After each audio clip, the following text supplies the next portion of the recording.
আসসালামু আলাইকুম। শুরু করছি কৃষি সংবাদ, সাথে আছি মোহাম্মদ রাইহান। এখনকার এই সংবাদ আয়োজনে একই সঙ্গে চ্যানেল আইয়ের ইউটিউব চ্যানেল এবং চ্যানেল আইয়ের ওটিটি প্ল্যাটফর্ম আই স্ক্রিনে লাইভ স্ট্রিম হচ্ছে। বাসাবাড়ি বা অফিসের শোভাবর্ধনের জন্য দেশে অ্যাকুয়ারিয়ামের পাশাপাশি টেরেরিয়ামও পরিচিত হয়ে উঠছে। কাচের আবদ্ধে গড়ে ওঠা বাস্তু সংস্থান বা টেরেরিয়াম কালচারে যুক্ত হচ্ছেন দেশের শৌখিন ও তরুণ উদ্যোক্তারা। এ শিল্পের সঙ্গে দীর্ঘদিন কাজ করেছেন ঢাকার মোহাম্মদপুরের শাহরিয়ার মাহমুদ আশফি। বিস্তারিত জানাচ্ছেন শাইখ সিরাজ।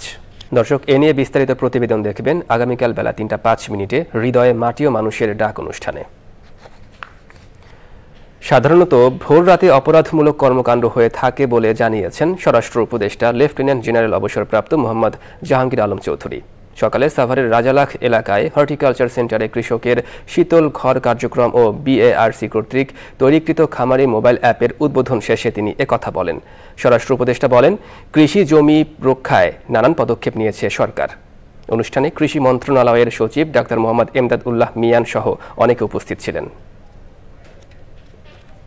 কৃষক তার ন্যায্য দামটা পায়, এই পিরিয়ডটা যেন তারা কিছুদিন রেখে দিতে পারে, এই জন্য করা হয়েছে।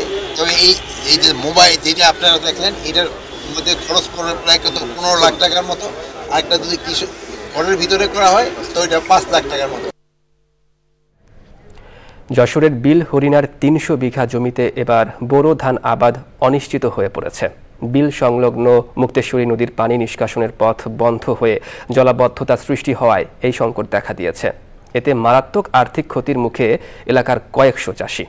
যশোর প্রতিনিধি আকরামুজ্জামানের রিপোর্ট। বর্ষা মৌসুমে যশোর শহরের পানি এই হরিণার বিলে জমা হয়।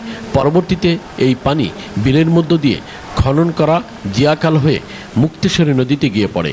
বর্ষা মৌসুমে জলাবদ্ধতায় বিলের জমিতে আমন আবাদ বন্ধ থাকলেও বোরো আবাদে সমস্যা হয় না। তবে এবছর বোরোর চারা রোপণের সময় পেরিয়ে গেলেও এখনও বিলের প্রায় 300 বিঘা জমির পানি নিষ্কাশন হচ্ছে না। অনাবাদি হয়ে পড়ে আছে বিস্তীর্ণ জমি। জলের জন্য আমরা বুই খাত করতে পারতেছি না। পর এই কয়টা বছর আমাদের মাছ যাচ্ছে পানির জন্য। বৈশাখ মাসের থেকে শুরু করে বর্ষার পরের থেকে জল বেঁধে থাকে সারা মাঠে। বড় মৌসুমে বিল হরিণায় যেখানে বাম্পার ফলন হয়, সেখানে এবার লোকসানের মুখে চাষি। নদী গেছে ভরটে, তারপরে টাউনের পানি আসতেছে, টাউনের পানি আসে আমাদের বিলির বেশি ক্ষতি করতেছে, নদী আরো ভরট হয়ে যাচ্ছে। আমনে তো পাইনি, আর এই রীতি চেষ্টা পাচ্ছিলাম লাগানোর, তাও তো সে কি হবে তা বলা যাবে না।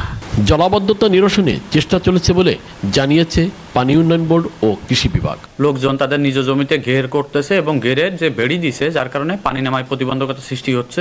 উপজেলা প্রশাসন এবং কৃষি সম্প্রসারণ সকলের সাথে যোগাযোগ করে তাদের পানি নামানোর জন্য যে ব্যবস্থা নেওয়া যায় অচিরেই সে ব্যবস্থা গ্রহণ করব। পুনরুৎপাদন সম্ভব হয় না, তবে আমরা আশা করছি পানি যেহেতু নিষ্কাশন হচ্ছে ধীরে ধীরে, এই মাসের মধ্যেই আমাদের ওখানে বোরো উৎপাদন হবে। বোরো আবাদের জন্য পানি নিষ্কাশনে দ্রুত কার্যকর পদক্ষেপ নেওয়ার দাবি জানিয়েছেন এলাকাবাসী। যশোর থেকে আকরামুজ্জামান, চ্যানেল আই। ফরিদপুরে কৃষক সমাবেশ হয়েছে। জেলার অম্বিকাপুর ইউনিয়নের গোবিন্দপুর গ্রামের নিজ পেঁয়াজ বীজ খামারের পাশে অনুষ্ঠিত সমাবেশে শাহিদা বেগমের সভাপতিত্বে দেশের 15টি জেলার ডিলার্স ও কৃষক সহ প্রায় 300 জন পেঁয়াজ বীজ চাষি উপস্থিত ছিলেন। সমাবেশে বিভিন্ন জেলা থেকে আগত কৃষকদের বিভিন্ন প্রশ্নের উত্তর ও পরামর্শ দেন শাহিদা বেগম। পরে উপস্থিত ডিলার কৃষকদের মাঝে বিভিন্ন গ্রামীণ খেলাধুলার প্রতিযোগিতা ও পুরস্কার বিতরণ করা হয়।